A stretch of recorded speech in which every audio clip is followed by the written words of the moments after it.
Deux Chroniques, chapitre 36. Le peuple du pays prit Joachaz, fils de Josias, et l'établit roi à la place de son père à Jérusalem. Joachaz avait 23 ans lorsqu'il devint roi, et il régna 3 mois à Jérusalem. Le roi d'Égypte le destitua à Jérusalem, et frappa le pays d'une contribution de 100 talents d'argent et d'1 talent d'or. Et le roi d'Égypte établit roi sur Juda et sur Jérusalem Éliakim, frère de Joachaz, et il changea son nom en celui de Jojakim. Nécho prit son frère Joachaz et l'emmena en Égypte. Jojakim avait 25 ans lorsqu'il devint roi, et il régna 11 ans à Jérusalem.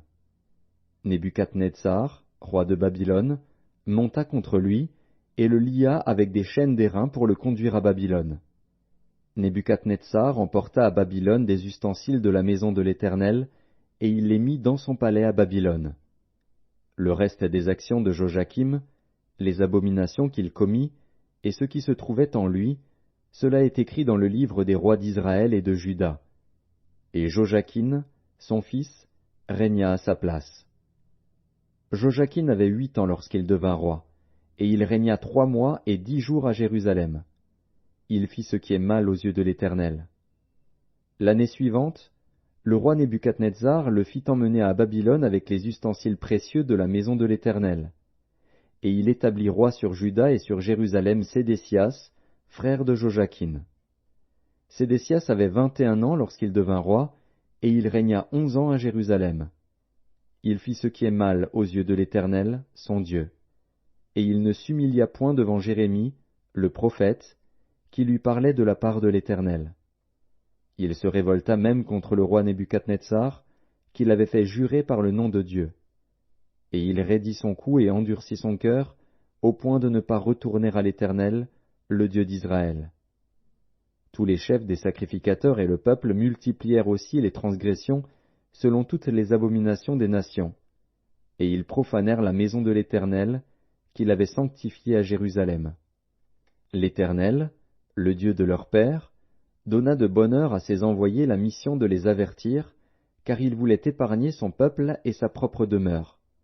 Mais ils se moquèrent des envoyés de Dieu, ils méprisèrent ses paroles, et ils se raillèrent de ses prophètes, jusqu'à ce que la colère de l'Éternel contre son peuple devint sans remède. Alors l'Éternel fit monter contre eux le roi des Chaldéens, et tua par l'épée leurs jeunes gens dans la maison de leur sanctuaire. Il n'épargna ni le jeune homme, ni la jeune fille, ni le vieillard, ni l'homme aux cheveux blancs, il livra tout entre ses mains. Nebuchadnezzar emporta à Babylone tous les ustensiles de la maison de Dieu, grands et petits, les trésors de la maison de l'Éternel, et les trésors du roi et de ses chefs. Ils brûlèrent la maison de Dieu, ils démolirent les murailles de Jérusalem, ils livrèrent au feu tous ses palais et détruisirent tous les objets précieux.